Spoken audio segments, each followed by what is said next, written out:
بسم اللہ الرحمن الرحیم۔ السلام علیکم۔ میری شادی کے دوسرے دن میرا شادی والا لباس چوری ہو گیا۔ میں نے رونا شروع کر دیا۔ میرے شوہر نے کہا کوئی بات نہیں، کل جوڑا واپس آ جائے گا۔ میں خوش ہو گئی، مگر اگلے دن کمرے میں ایک اور عورت وہی جوڑا پہن کر آ گئی اور کہنے لگی میں بھی تمہارے شوہر کی بیوی ہوں۔ اسی طرح 7 دن تک 7 عورتیں آئیں اور 8 دن ہم سب کو پتہ چلا کہ ہمارا شوہر تو۔ میرا نام حمیرہ ہے، میری عمر 18 سال تھی۔ میرے والد صاحب ہمیں 2-3 سال پہلے چھوڑ کر جا چکے تھے۔ ایسا نہیں تھا کہ وہ اس دنیا میں نہیں تھے، بلکہ وہ یوں ہی ہمیں چھوڑ کر ایک دن چلے گئے اور کہنے لگے کہ تم لوگوں کا بوجھ نہیں اٹھا سکتا۔ میری ماں بھی ان پڑھ تھی، میرے والد صاحب نے مجھے بھی پڑھنے نہیں دیا۔ ہمارے گھر میں جو کچھ تھا ہم نے آہستہ آہستہ اسے ہی بیچنا شروع کر دیا۔ میری ماں کے آگے پیچھے بھی کوئی نہیں تھا، ہمارا کوئی بھائی بھی نہیں تھا، یہاں تک کہ کوئی ماموں بھی نہیں تھا جو ہمارا ساتھ دیتا یا ہمارا خرچہ اٹھا لیتا۔ میری امی بھی بیمار رہتی تھیں، ان کی عمر نہیں تھی کہ وہ کوئی کام کریں، وہ پڑھی لکھی بھی نہیں تھیں۔ ہمارے حالات بہت برے ہو گئے، گھر میں جو کچھ تھا وہ ہم نے بیچ دیا، یہاں تک کہ وہ چیزیں بھی ہیں جن کی ہمیں ضرورت تھی ہم نے تو اپنی چارپائیاں تک بیچ دیں اور اب ہم زمین پر سونے لگے۔ ایک رات میری امی کی طبیعت بہت زیادہ خراب ہو گئی۔ مجھے سمجھ نہیں آ رہا تھا کہ میں کس کے پاس جاؤں، کس سے پیسے مانگوں۔ اب تو ہمیں کوئی قرض بھی نہیں دیتا تھا کیونکہ لوگ جانتے تھے کہ انہوں نے ادھار واپس نہیں کرنا۔ میری ماں بری طرح چلا رہی تھی، مجھ سے اس کا اس طرح چلانا برداشت نہیں ہو رہا تھا۔ وہ درد سے چلا رہی تھی۔ میں نے ان کو تسلی دینے کی خاطر یہ کہہ دیا کہ میں ان کے لیے دوائی لینے جا رہی ہوں۔ ان کا کہنا تھا کہ تم کہاں جاؤ؟ ہاں، میری ایک سہیلی ہے جس سے میں نے آج تک 1 روپیہ بھی نہیں مانگا اور وہ کافی امیر ہے، میں اس کے پاس جاؤں گی تو وہ مجھے کچھ نہ کچھ ضرور دے دے گی۔ لیکن ایسا کچھ نہیں تھا۔ میں صرف اپنی ماں کو تسلی دینے کی خاطر گھر سے نکل گئی کہ میری ماں سوچتی رہے کہ مدد آ رہی ہے، اسے تھوڑا سا صبر آ جائے۔ میں چلتے ہوئے سڑک پر آ گئی۔ میں نے دیکھا سڑک پر کچھ عورتیں کھڑی تھیں۔ ان کو دیکھتے ہی میں سمجھ گئی کہ یہ کون سی عورتیں تھیں۔ وہ وہاں کھڑے ہو کر اپنا جسم بیچ رہی تھیں۔ میں بھی تو مجبور تھی، میرے پاس کچھ بھی نہیں تھا۔ میرے دماغ میں میری ماں کی چیخیں گونج رہی تھیں۔ میں الٹے قدموں اپنے گھر کی طرف بھاگی اور اپنی ماں کو پتہ نہ لگنے دیا۔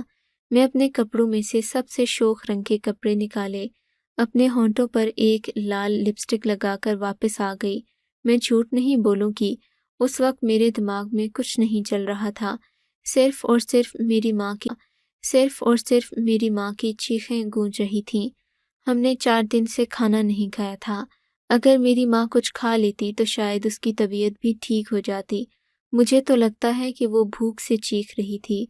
میری ماں کی حالت اتنی بری تھی کہ اسے ہسپتال داخل کرانے کی ضرورت تھی، مگر میرے پاس اسے ہسپتال تک لے جانے کے بھی پیسے نہیں تھے، اسی لیے میرا دماغ معاف ہو گیا۔ میں حالات کی اس بھدی نال پر ناچنے کو تیار ہو گئی جس پر سب ناچتے ہیں۔ مجھے وہاں کھڑے ہوئے 10 منٹ ہی ہوئے تھے کہ ایک آدمی اس طرف آیا۔ اس نے کہا میرے ساتھ چلو۔ وہ آدمی شکل سے ہی بہت مہذب لگ رہا تھا، بات بھی بہت تمیز سے کر رہا تھا۔ مجھے نہیں پتا تھا کہ مجھے کیا کہنا ہے۔ میں اسے حیران ہو کر دیکھنے لگی۔ اس نے مجھے پھر سے کہا، ندیم نے مجھے کہا کہ اگر تمہیں یہ جوڑا پسند نہیں ہے تو تم اپنی مرضی سے کوئی اور جوڑا بھی لے سکتی ہو، لیکن مجھے وہ جوڑا بہت پسند آیا۔ میں بالکل دلہن کی طرح تیار ہوئی۔ ندیم ہی مجھے تیار کروا رہا تھا۔ اس نے ایک لڑکی کو بلایا تھا اور ہمارا نکاح ہو گیا، لیکن ندیم نے کہا کہ اس کو بہت ضروری کام سے کہیں جانا ہے، اس لیے میں چپ کر کے سو جاؤں۔ میں اپنے کمرے میں آئی اور کپڑے بدل کر سو گئی۔ ندیم صبح صبح واپس آ گیا تھا۔ میں نے کپڑے بدلنے کو الماری کھولی تو قدموں تلے سے زمین نکل گئی کیونکہ میرا عروسی جوڑا الماری میں نہیں تھا۔ میں نے آس پاس بھی تلاش کیا، لیکن رات میں ہی میں نے ایک ایسی جگہ پر رکھا تھا تو پھر وہاں سے کہاں جا سکتا تھا۔ جب مجھے یقین ہو گیا کہ میرا جوڑا نہیں ہے اور کہیں کھو گیا ہے تو میں نے رونا شروع کر دیا۔ ندیم نے کہا تم رو کیوں رہی ہو؟ میں نے کہا میرا شادی والا سوٹ جانے کہاں گم ہو گیا ہے۔ ندیم نے کہا ارے بس اتنی سی بات ہے، تم فکر نہیں کرو، وہ جوڑا شام تک واپس آ جائے گا۔ مجھے اس کی یہ بات سمجھ نہیں آئی، لیکن اس نے اس سے زیادہ مجھے کچھ سمجھانا بھی مناسب نہیں سمجھا جائے گا۔ میں نے کہا ٹھیک ہے۔ ندیم مجھے پھر سے شاپنگ پر لے گیا اور میری روزمرہ کی ضرورت کی چیزیں اور گھر میں پہننے والے کپڑے لے کر دیے، جوتے بھی خریدے۔ ہم میری ماں سے بھی ملنے گئے۔ جب رات کا وقت ہوا تو میں اسی انتظار میں تھی کہ میرا جوڑا کب آئے گا۔ ندیم گھر میں موجود نہیں تھا۔ دروازے پر دستک ہوئی تو میں فوراً دروازے کی طرف لپکی اور جب دروازہ کھولا تو میں حیران رہ گئی کیونکہ میرا جوڑا واپس آ گیا تھا، لیکن فرق صرف اتنا تھا کہ اس کو ایک عورت نے پہن رکھا تھا اور وہ بالکل میرے سامنے کھڑی تھی۔ وہ دلہن بنی ہوئی تھی۔ میں نے اس عورت کو سر سے پاؤں تک کافی غور سے دیکھا، پھر ساتھ ہی ندیم کی طرف دیکھا۔ میں نے پوچھا یہ سب کیا ہو رہا ہے اور میرے کپڑے اس نے کیوں پہن رکھے ہیں؟ ندیم نے ایک ایسی حرکت کی کہ میں مزید حیران رہ گئی۔ اس نے میری بات نہیں سنی بلکہ ہاتھ کا اشارہ کر کے مجھے چپ کروا دیا اور کہا کہ راستے سے ہٹ جاؤ۔ وہ اس لے گیا جو نیچے والا کمرہ تھا اور 10 منٹ کے بعد باہر آ گیا۔ میں غصے سے بھری کھڑی تھی۔ میں نے کہا یہ عورت کون ہے؟ کیا یہ تمہاری بیوی ہے؟ کیا تم نے اس سے شادی کر لی ہے؟ اسے کیوں ہمارے گھر لے کر آئے ہو؟ ہماری شادی کو 2 دن نہیں ہوئے۔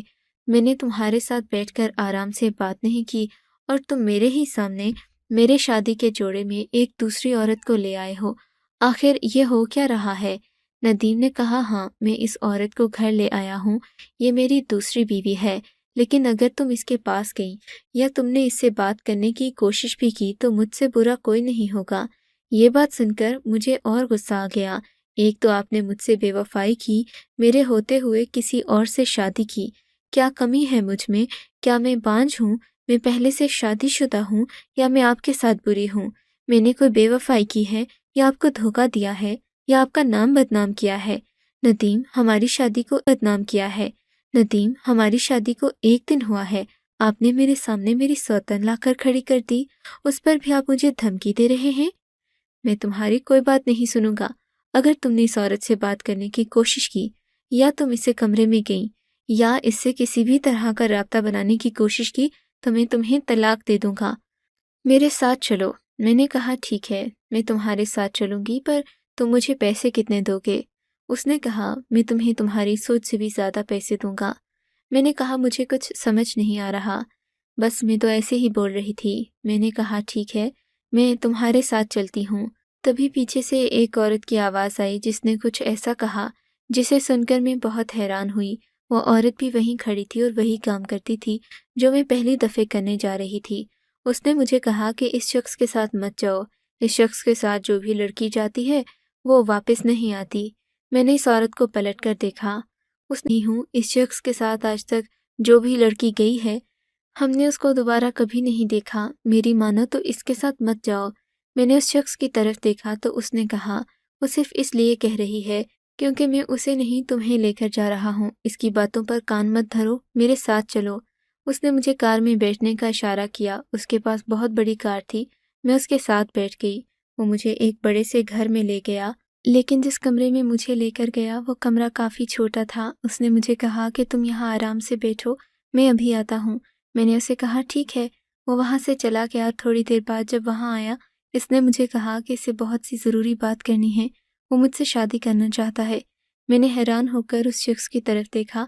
میں نے کہا تم مجھے سڑک سے اٹھا کر لائے ہو، اب تم مجھ سے شادی کرنا چاہتے ہو؟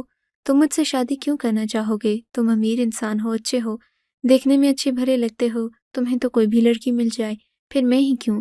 اور تم نے تو میرا نام تک نہیں مل جائے، پھر میں ہی کیوں؟ اور تم نے تو میرا نام تک نہیں پوچھا۔ اس نے کہا میرا نام ندیم ہے، میں جانتا ہوں تم یہ کام نہیں کرتی، تمہارے کھڑے ہونے کے انداز سے ہی پتہ چل گیا تھا، تم شاید سڑک پر ہی پہلی دفعہ کھڑی ہوئی ہو۔ تمہارا نام کیا ہے؟ تم کون ہو؟ میں تم سے یہی پوچھنے والا تھا۔ اس شخص نے کہا کہ میں تم سے شادی کرنا چاہتا ہوں، اور پھر میرے بارے میں کچھ بنیادی باتیں پوچھیں تو میں نے اسے سب بتا دیا، اور یہ سب بتاتے ہوئے میں رو دی۔ اس نے کہا فکر نہیں کرو۔ وہ میرے ساتھ واپس گھر آیا، میری ماں کو ہسپتال لے کر گیا۔ ہاسپٹل والوں نے کہا کہ آپ کی ماں کو ہسپتال میں رکھنا ہوگا۔ میں رات کو اپنی ماں کے پاس ہی رک گئی۔ ہم نے کھانا بھی کھایا۔ میں نے اپنی ماں کو سب کچھ بتا دیا۔ میری ماں نے بھی کہا کہ وہ انسان اچھا تو ہے۔ میں نے کہا کہ اگر اس نے کچھ غلط کرنا ہوتا تو اس کے پاس موقع تھا، لیکن وہ موقع اس نے گنوا دیا۔ اگلے دن میری اور ندیم کی شادی ہو گئی۔ ندیم نے میرے لیے بہت پیارا عروسی جوڑا خریدا۔ میں بہت زیادہ حیران تھی۔ مجھے یاد ہے نئے کپڑے کب پہنے تھے۔ میرے ساتھ جو کچھ بھی ہو رہا تھا مجھے ایک خواب جیسا ہی لگ رہا تھا۔ اپنے شوہر سے دوسرے ہی دن سوتن کی امید تو مجھے تھی نہیں، لیکن جب اس نے مجھے طلاق کی دھمکی دی تو میں بری طرح ڈر گئی۔ میں نے رونا شروع کر دیا۔ اس کا ہاتھ تھام لیا۔ کیا کہہ رہے ہیں آپ؟ اس نے اپنا ہاتھ میرے ہاتھ سے جھٹک دیا اور کہا، خبردار تم نے اس سے بات کرنے کی کوشش کی ہو، یہ اسی گھر میں رہے گی اور وہ کمرہ اس کا ہے۔ اس گھر میں نوکر ہیں جو تمہیں کھانا تمہارے کمرے میں دیں گے، اس کا کھانا اس کے کمرے میں جائے گا۔ اس سے بات کرنے کی کوشش مت کرنا۔ اب مجھے کوئی ضروری کام ہے، میں جا رہا ہوں۔ تم میری بیوی ہو اور میری بیوی ہی رہو گی، اس لیے زیادہ پریشان ہونے کی ضرورت نہیں ہے۔ میں تم سے وعدہ کرتا ہوں تمہارے حق میں کوئی کمی نہیں آئے گی، تم جیسا چاہو گی ویسا ہوگا، لیکن میرے معاملات میں مت بولنا۔ مجھے کسی طرح کی دخل اندازی پسند نہیں ہے۔ ندیم وہیں سے واپس چلا گیا۔ میں اپنے کمرے میں بستر پر آ کر پھوٹ پھوٹ کر رونے لگی، سے شکوہ کرنے لگی۔ یہ کیسی قسمت ہے، مجھے تو نے اتنا مجبور کر دیا کہ میں غلط کام کرنے پر راضی ہو گئی، لیکن تو نے میری عزت کی حفاظت کی، میرے سامنے ایک نیک انسان کو کھڑا کر دیا جس نے میری عزت بھی بچائی، مجھ سے نکاح بھی کیا، لیکن اب وہ شخص میرے سامنے سوتن لے آیا۔ بھلا سوتن کے ساتھ اچھی زندگی کیسے ہو سکتی ہے؟ میرے امتحان ختم کر دیے، میرے رب میں بہت کمزور ہوں۔ میں تو پاگلوں کی طرح اپنی شادی کے جوڑے سے دل لگائے بیٹھی تھی کہ وہ میرا شادی کا جوڑا ہے، میں اسے زندگی بھر سنبھال کر رکھوں گی۔ اور یہاں جوڑا تو کیا، میرا شوہر بھی کسی اور کا ہو چکا تھا۔ جب سے ہماری شادی ہوئی تھی ندیم نے میرے ساتھ ایک دن بھی نہیں گزارا تھا، پر میں تو حیران اس بات پر ہوئی تھی کہ وہ دوسری لڑکی کو کمرے میں بھی نہیں گیا تھا۔ نوکرانی سے پوچھا کہ کیا تمہارے صاحب وہاں ہیں؟ اس نے کہا نہیں، وہاں تو وہ لڑکی اکیلی بیٹھی ہے۔ میں نے اسے کھانا دے دیا ہے۔ ساری رات میں جاگتی رہی اور میرے کام دروازے پر ہی تھے کہ ندیم کس وقت واپس آئے گا اور کس کے کمرے میں جائے گا، لیکن ندیم ساری رات نہیں آیا۔ صبح پہلے ٹائم آیا اور پھر صبح جو ہم نے دیکھا تو ہماری جیسے روح ہی فنا ہو گئی۔ ندیم نے تیسری شادی کر لی تھی۔ وہ ایک لڑکی کے ساتھ دروازے پر کھڑا تھا۔ اس نے وہی شادی کا جوڑا پہن رکھا تھا جو میں نے پہنا تھا۔ میرا تو سر چکرانے لگا، مجھے متلی سی ہونے لگی۔ سمجھ میں نہیں آ رہا تھا کہ یہ سب ہو کیا رہا ہے۔ اب تو دوسری لڑکی کی حالت بھی میرے جیسے ہی لگ رہی تھی۔ جو دوسری شادی کر سکتا ہے اس کے لیے تیسری کرنا بھی کیا مشکل تھا، لیکن اتنی جلدی اس کو لڑکیاں کہاں سے مل رہی ہیں، وہ بھی جوان اور بہت ہی خوبصورت۔ ندیم نے اس لڑکی کا تعارف کروایا اور کہا کہ یہ میری تیسری بیوی ہے، تم لوگ اسے کوئی بات نہیں کرو گے۔ وہ اسے وہاں سے ایک تیسرے کمرے میں لے گیا اور تھوڑی ہی دیر کے بعد ہمیں وہاں سے جھگڑے کی آواز آئی۔ وہ اس لڑکی سے بھی یہی کہہ رہا تھا کہ ان دونوں میں سے کسی سے بھی بات نہیں کرنی۔ میری قسمت میں ہمیشہ سے ہی بہت کچھ عجیب ہوتا آیا تھا، لیکن اب تو بہت ہی کچھ عجیب ہو رہا تھا۔ میری شادی کو تیسرا دن تھا اور میں اپنی 2 سوتنوں کی شکل دیکھ چکی تھی۔ عورت بے بس ہو جائے تو رونے کے علاوہ کر بھی کیا سکتی ہے؟ میرا بس یہی کام رہ گیا تھا، حالات کے بارے میں سوچ کر روتی، کبھی مستقبل کے بارے میں کہ کیا ہوگا میری زندگی کا۔ اگر امی کو سب کچھ بتاتی تو وہ بھی پریشان ہو جاتی، اور ڈاکٹر کا کہنا تھا کہ ابھی ان کو ہسپتال میں ہی رکھا جائے گا۔ ندیم رات میں بھی کبھی بھی گھر پر نہیں ہوتا تھا اور وہ رات بھر بھی نہیں آیا۔ اس نے تیسری دلہن کے ساتھ بھی کوئی رشتہ نہیں بنایا۔ میرا دماغ گھوم رہا تھا کہ آخر وہ کر کیا رہا ہے۔ دماغ سے زیادہ وقت اور قسمت نے ہمیں گھما دیا۔ جب 7 دن کے اندر ندیم نے 7 عورتوں سے شادی کر لی اور 7 عورتیں اس گھر کے ساتھ الگ کمروں میں رہ رہی تھیں، لیکن ندیم کسی بھی کمرے میں رات میں نہیں جاتا۔ اس نے ہم ساتوں کو یہی کہہ رکھا تھا کہ ہم میں سے کوئی، لیکن جب میں نے 7ویں سوتن کا منہ دیکھا تو میرا دماغ گھوم گیا۔ ندیم گھر پر نہیں تھا۔ میں نے کمروں میں جا کر دستک دی، اس کو باہر آنے کو کہا۔ وہ سب ڈر رہی تھیں کیونکہ ان کو بھی طلاق کی دھمکی دے رکھی تھی۔ ندیم سے میں نے کہا کہ باہر نکلو۔ میں نے ان سے کہا کہ تم ساری پاگل ہو، تم سب کو سمجھ نہیں آ رہا کہ یہاں پر کیا ہو رہا ہے؟ یہ شخص دن بدن روز نئی لڑکیاں لے کر آ رہا ہے۔ میں نے ان سب کو ساتھ بٹھایا اور پوچھا کہ وہ کون ہے۔ ان سب نے کہا کہ ندیم نے ہم سے نکاح کیا ہے۔ اپنی اپنی کہانی سنائی۔ کہانیاں سن کر تو میں حیران رہ گئی۔ وہ سبھی مجبور تھیں۔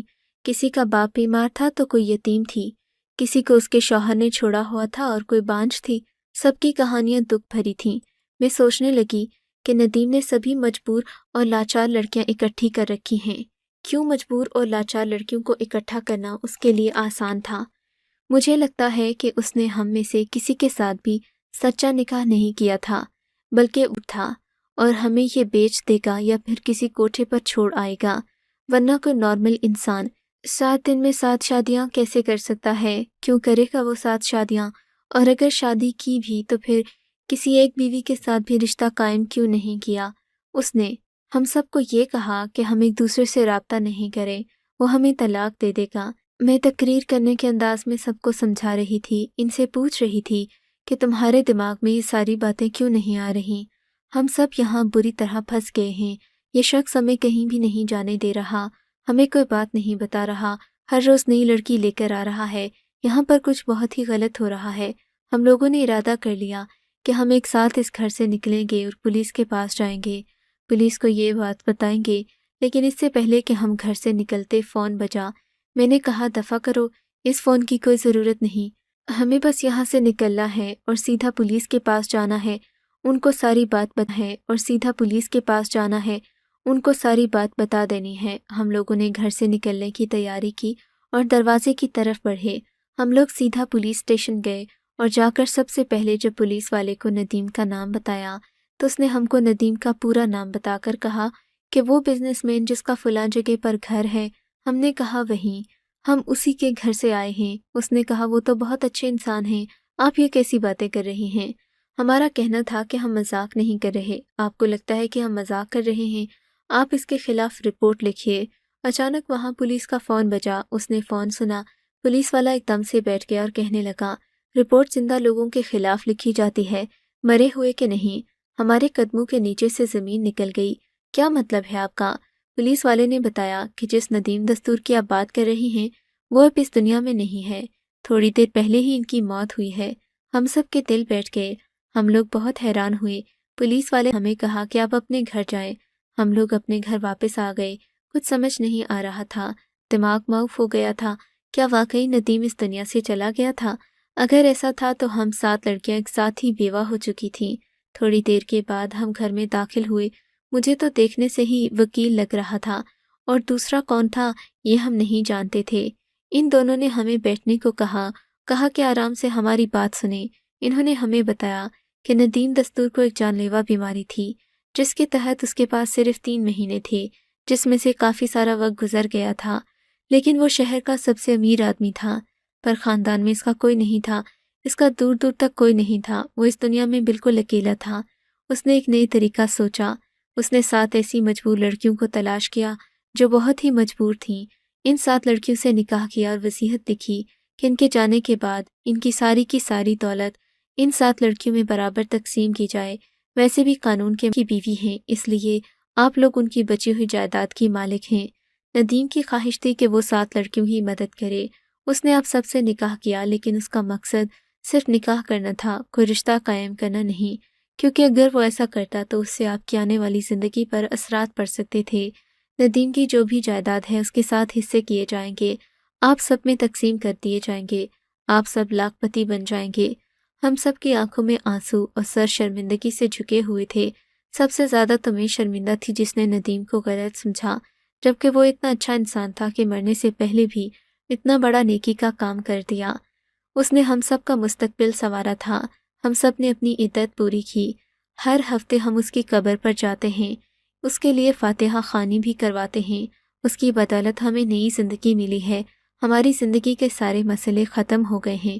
ہم سب نے مل کر کاروبار شروع کیا ہے جس میں ہم عورتوں کے کپڑے بناتے اور بیچتے ہیں۔ ہم نے ندیم کے گھر کے حصے نہیں کروائے، ہم سب اسی گھر میں رہتے ہیں فیملی کی طرح۔ وہ 7 لڑکیاں جن کو میں نے اپنی سوتن سمجھا اور 7 دن تک روتی رہی، وہ سب میری فیملی بن گئی ہیں۔ ہم روز ندیم کو اچھے الفاظ میں یاد کرتے ہیں، ان کی مغفرت کی دعا کرتے ہیں۔ اللہ بے شک اس سے بہت خوش ہوگا، کیونکہ اس نے تو بہت بڑی نیکی کی ہے۔ سب سے بڑی نیکی میرے ساتھ کی، کیونکہ میں گناہوں کی دلدل میں گرنے کو تھی، جب اس نے میرا ہاتھ پکڑ کر مجھے بچا لیا۔ آج ہم سب اچھی زندگی جی رہے ہیں۔ اور یہ آپ کو اگر یہ کہانی اچھی لگی ہے تو اس ویڈیو کو لائک کیجیے، اور اس طرح کی مزید کہانیاں سننے کے لیے ہمارے چینل کو ضرور سبسکرائب کیجیے۔ کہانی سننے کا شکریہ۔ آپ سے ملاقات ہوگی اگلی ویڈیو میں، تب تک کے لیے اللہ حافظ۔